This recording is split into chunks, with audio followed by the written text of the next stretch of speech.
नमस्कार दोस्तों, मैं मनीष पाठक आपका हार्दिक स्वागत करता हूं। हमने जो पिछली क्लास में वेन डायग्राम के क्वेश्चन करे थे वेन आरेख वाले, जिसमें फेल पास के टाइप थे, हालांकि मैंने उसमें ज्यादातर क्वेश्चन आपको बिना डायग्राम के कराए थे, तो वो दो वाले थे, पॉजिटिव और नेगेटिव। आज जो हम क्वेश्चन करेंगे वो 3 सब्जेक्ट वाले क्वेश्चन करेंगे। समझ में आ रही है बात?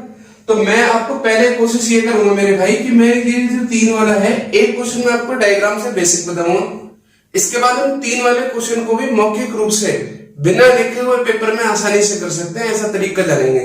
समझ में आ गई बात? चलो, जैसा कि पहला क्वेश्चन आपकी स्क्रीन पर आ ही रहा होगा। और भाई क्वेश्चन करने से पहले एक बात समझ लो, वीडियो को ज्यादा से ज्यादा आप शेयर कर दिया करो, लाइक कर दिया करो, ठीक है। जो लोग और पढ़ने वाले हैं उनको भी आप बता दो कि क्लासेस जैसे जैसे यहाँ पे चल रही है। और 3 वाले क्वेश्चन भी आज हम बिना पेन उठाए करेंगे। पहले मैं एक क्वेश्चन आपको बेसिक से समझाऊंगा, फिर 3-4 क्वेश्चन आप बिल्कुल कोशिश करना मेरे साथ साथ, और हम पेन नहीं उठाएंगे, बिना पेन उठाने की कोशिश करेंगे। जैसा पहला क्वेश्चन आपकी स्क्रीन पर आ रहा होगा, एक परीक्षा में 50% छात्र गणित में फेल हुए, 55% छात्र इंग्लिश में फेल हुए, 40% छात्र हिंदी में फेल हुए, 15% छात्र गणित और इंग्लिश में फेल हुए, 20% छात्र इंग्लिश और हिंदी में फेल हुए, 25% छात्र हिंदी और गणित में फेल हुए, और 10% छात्र तीनों विषय में फेल हुए। तो तीनों विषय में पास कुल छात्रों का प्रतिशत ज्ञात करें। समझना की बात? चलो, पहले इस क्वेश्चन को मैं आपको एक बार वेन डायग्राम से बता देता हूं, है ना। फिर हम पेपर में इसको मौखिक रूप से बिना वेन डायग्राम के कैसे कर सकते हैं, बिना पेन उठाए, वो समझेंगे। तो देखो, इसमें 3 सब्जेक्ट है, तो मैंने 3 का वेन आरेख बना दिया, तीनों को मैंने इंटरसेक्ट करा दिया। यहाँ पे एक सब्जेक्ट मैंने ये मान लिया मैथ, इसको मैंने मान लिया इंग्लिश, और इसको मैंने मान लिया हिंदी। क्लियर रहता है बात? सवाल में जो दिया हुआ है मुझे, वो मैथ में दिया हुआ है 50% फेल है। मैथ में कितने फेल है? 50%। इंग्लिश में कितने फेल है? 55। और हिंदी में कितने फेल है यार? 40। चलो, इसने बाद में बताया कि मैथ में और इंग्लिश में 15%, ये ना, हाँ 15% छात्र गणित और इंग्लिश में, 20% छात्र इंग्लिश और हिंदी में, इंग्लिश और हिंदी इसमें 20%, और 25% छात्र हिंदी और इंग्लिश में, सॉरी मैथ में। और ऑल सब्जेक्ट में जो तीनों में फेल है वो है आपके 10%। सही है यहां तक? चलो देखो, ये जो पार्ट है, इतना ध्यान से समझो। मैं इतने पार्ट की बात करूं तो ये तीनों का कॉमन पार्ट है, और तीनों में कॉमन कितने फेल बचे हैं? 10%। तो मैंने यहां पहले सबसे पहले ये रख दिया। हालांकि वेन डायग्राम बनाने में थोड़ा सा कंफ्यूजन और टाइम ज्यादा लगता है। मैं आज आपको एक ऐसा तरीका सिखा के जाऊंगा जिसमें आपको टाइम बिल्कुल लगना ही नहीं है। यहाँ पे 10% ही हो गए। मैथ का और इंग्लिश का ये है पूरा कॉमन पार्ट, मैथ का और इंग्लिश का पूरा कॉमन पार्ट यही तो है। मैथ और इंग्लिश में टोटल फेल कितने थे? 15। तो 10 तो आपने लिख ही दिए, 5 और लिख दो अलग से, तो मैथ और इंग्लिश के टोटल फेल हो जाएंगे 15%। सही है यहां तक? इंग्लिश और हिंदी में टोटल फेल होने थे 20। इंग्लिश और ये है आपकी हिंदी, इनका कॉमन पार्ट ये हो गया, टोटल 20 फेल होने थे, तो 10 तो ये लिख ही दिए मैंने, 10 और ये हो गए। हिंदी में और मैथ में टोटल 25% फेल होने, यही तो है हिंदी और मैथ का कॉमन पार्ट, इतना। तो 10 तो ये है, अलग से मैं यहाँ पे कितने लिख दूं? 15। यहां तक आगे बात समझ। देखो, मैथ और इंग्लिश में टोटल 15 हो गए, इंग्लिश और हिंदी में टोटल 20 हो गए, हिंदी और मैथ में टोटल हो गए 15 10 25। यहां तक क्लियर होगी बात? मैथ में टोटल बच्चे कितने फेल थे यार? 50। मैं अगर इनकी काउंटिंग करूं तो 15 और 10 25, 25 और 5 30, यहां तो 30 ही हो रहे। तो इसका मतलब 20 ऐसे स्पेशल थे जो केवल और केवल मैथ में फेल हुए। इंग्लिश में टोटल फेल होने थे 55, 10 और 10 20, 20 और 5 25, ये तो 25 ही बैठ रहे।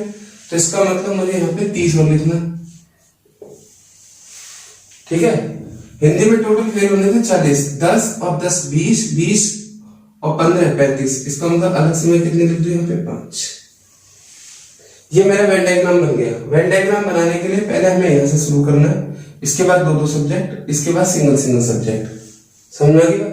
चलो अब हम इसे काउंट करते हैं जरा।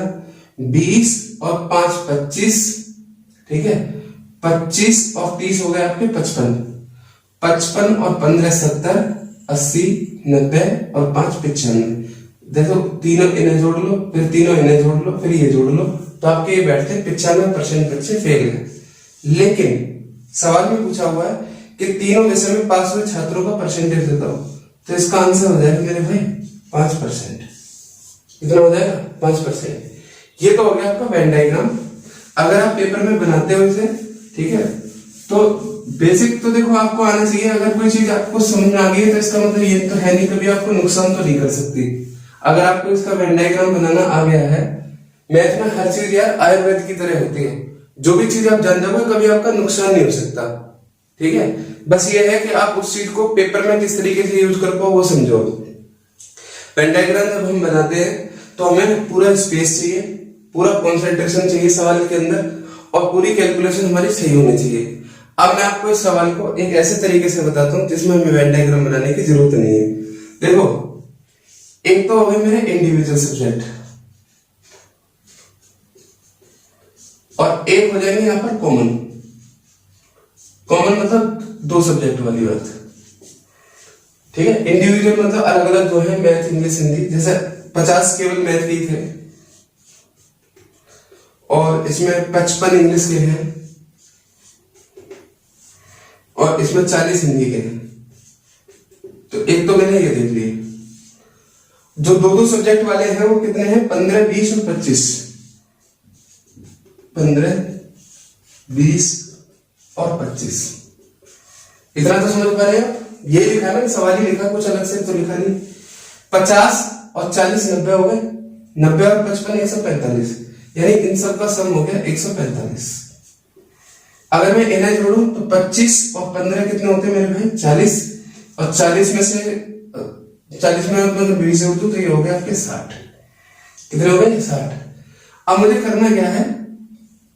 60 हो गए ना, 25 और 15 40 और 20 60, और ये कितने हो गए आपके? 145। तो इसमें से मुझे 160 घटा देने हैं। तो अगर मैं इसमें से 60 घटाऊं तो 5 तो ऐसे का ऐसे आ जाएगा, और 14 में से 6 गए तो 8, 85% आ गए। समझ में आ गई बात? 10% बच्चे ऐसे थे जो तीनों सब्जेक्ट में फेल थे, उन्हें जोड़ दो, तो इसका मतलब टोटल 95 फेल है। और अगर टोटल 95 फेल है तो 5% क्या हो गए? पास। मुझे ऐसा लगता है कि इस काम को आप बिल्कुल मौखिक रूप से कर सकते हो, आसान तरीके से। जैसे आप पेपर में आपने सवाल देखा, या आपकी स्क्रीन पर सवाल आ गया, 50 और 55 105, 105 और 40 145, 145 तो ये हो गए 15 और 20 35, 35 और 20 35 और 25 आपके हो गए 60। तो अगर मैं 145 में से 60 घटा दूं तो 85 बचा, 10 और जोड़ दूं तो अब मेरा आ गया 95% फेल। अगर 95 फेल है तो 5 क्या होंगे? पास। बिना वेन डायग्राम के आप आसानी से इसमें जोड़ सकते हो। जैसे आप किसी दुकान पे सब्जी लेने जाते हो यार, तो वो बताता है कि 50 का आपका ये सामान हो गया, 40 का ये हो गया, तो उतनी कैलकुलेशन तो हम भी मौखिक रूप से कर सकते हैं, तो यहाँ क्यों नहीं कर सकते? सही। जैसा अगला सवाल आप एक बार ना इस वीडियो को पॉज करना, और पॉज करने के बाद आराम से इसे आप अपनी तरफ से मौखिक रूप से करना। सवाल में पढ़ता हूँ। एक परीक्षा में 40 छात्र गणित में फेल हुए, 50 छात्र इंग्लिश में फेल हुए, 30 छात्र हिंदी में फेल हुए, 25 छात्र गणित और इंग्लिश में फेल हुए, 15 छात्र इंग्लिश और हिंदी में फेल हुए, 22 छात्र हिंदी और गणित में फेल हुए। यदि 13% छात्र तीनों विषय में फेल हुए तो तीनों विषय में पास हुए छात्रों का परसेंटेज बताओ। देखो, बिल्कुल छोड़ दो, कुछ नहीं करना, मौखिक रूप से करेंगे। आओ मेरे साथ। 40 और 50 90, 90 और 30 120, यानी इंडिविजुअल सब्जेक्ट वाले हो गए 120। अब मैं 2-2 सब्जेक्ट वाले पे आता हूँ। 25 और 15 कितने हो गए? 40, और 40 और 22 कितने होते हैं? 62। ठीक है, तो 120 में से अगर मैं 62 घटा दूं, 120 ही थे ना, 90 और 30 120 में से मुझे क्या करना है? 62 घटा देना। तो ये अगर मैं 10 में से 2 घटाऊं तो 8, और 11 में से 6 गए तो 5, 58 तो यही हो गए। और 58 में मुझे क्या करना है मेरे भाई? 13 और जोड़ना। तो 58 और 13 अगर मैं जोड़ू तो 58 और 10 होते हैं आपके 68, 68 और 3 71, 71% हो गए फेल, तो 29% हो गए पास। ऐसा आपको कोई सिखा नहीं सकता, चाहे आप कितनी भी कोशिश कर लो, मौखिक रूप से कर सकते हो आप पेपर में आसानी से, कोई दिक्कत वाली बात नहीं है।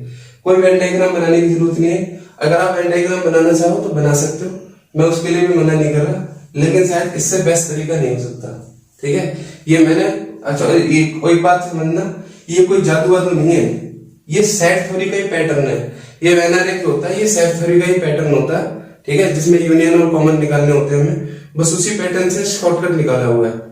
अब मैं उस पैटर्न पे बेसिक पे नहीं जाना चाहता क्योंकि बहुत ज्यादा लेंथी हो जाएगी बात, समझ आ रही। चलो अगला क्वेश्चन हम बिल्कुल मौखिक रूप से फिर से करेंगे। एक परीक्षा में 30% छात्र गणित में फेल हुए, 45 इंग्लिश में फेल हुए और 55 हिंदी में फेल हुए। यदि 16% छात्र गणित और इंग्लिश में फेल हुए, 20% छात्र इंग्लिश और हिंदी में फेल हुए, 22% छात्र गणित और हिंदी में फेल हुए, 9% छात्र तीनों विषय में फेल हुए, तो तीनों विषय में पास हुए छात्रों का परसेंटेज ज्ञात करें। तो यार आप बिल्कुल आसानी से मौखिक रूप से इस सवाल को करो। देखो 55 और 45 जो होते हैं वो हो जाता है आपका 100, 100 और 30 कितने हो गए, 130, 130 तो हो गए इंडिविजुअल वाले। अब मैं इन्हें जोड़ता हूं तो 20 और 22 होते हैं 42, 42 में मुझे क्या करना, 16 और जोड़ना है। तो 42 में अगर मैं 16 जोड़ूं तो 42 और 16 हो गए आपके कितने, 8 और 6, 8 और 8 58 हो गए, ठीक है। 30, 55 और 45 ये हो गए आपके 130, समझ में आई बात। 36 और 22 कितने हो जाते हैं जोड़ करके, 58। तो अगर मैं इसमें से घटा दूं से, तो 10 में से 8 गए 2, बचा 12, 12 में से 5 गए 7, 72 आ गए। और 72 में अगर मैं 9 और जोड़ दूं तो टोटल मेरे फेल हो गए 81%। कितने फेल हो गए, 81। अगर 81 फेल है तो पास कितने होंगे, 19 होंगे, नॉर्मल सी बात है। अगर 81 फेल है तो पास कितने होंगे आपके, 19। यही सवाल का आंसर है और आपको कुछ ज्यादा गणित लगाने की जरूरत नहीं है, सही है, यहां तक समझ में आती चल रही है। चलो एक और सवाल करते हैं। एक परीक्षा में 40% छात्र गणित में फेल हुए, 45% छात्र इंग्लिश में फेल हुए, 60% छात्र हिंदी में फेल हुए। यदि 20% छात्र गणित और इंग्लिश में फेल है, 21% छात्र इंग्लिश और हिंदी में फेल है, 15% छात्र गणित और हिंदी में फेल है और 7% तीनों में फेल है, तो तीनों विषय में पास छात्रों का परसेंटेज ज्ञात करें। 40 और 60, 100 और 45, 145 तो हो गए इंडिविजुअल वाले, 20 और 21 41 और 41 में अगर मैं 15 जोड़ दूं तो 56, ठीक है। तो अगर यार मुझे ये जोड़ना हो, देखना हो कि एक तो हो गए 56 और इधर है आपके 145, तो अगर मैं इनका डिफरेंस देखूं तो डिफरेंस आप निकाल लो, डिफरेंस आएगा ना 89 शायद, है ना। 15 में से 9 गए 6 और यहाँ 13 में से 5 गए 8।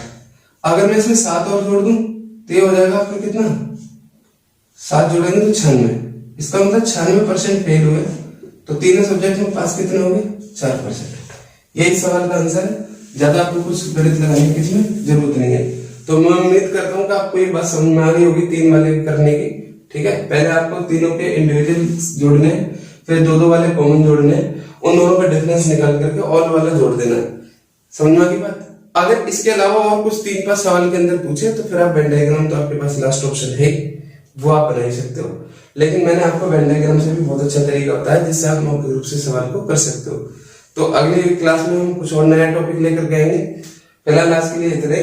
वीडियो को ज्यादा से ज्यादा लाइक कर दें, शेयर कर दें और लोगों को भी बताएं, ताकि हमें भी यार आपका रेस्पॉन्स मिले तो पढ़ाने में अच्छा लगे। धन्यवाद।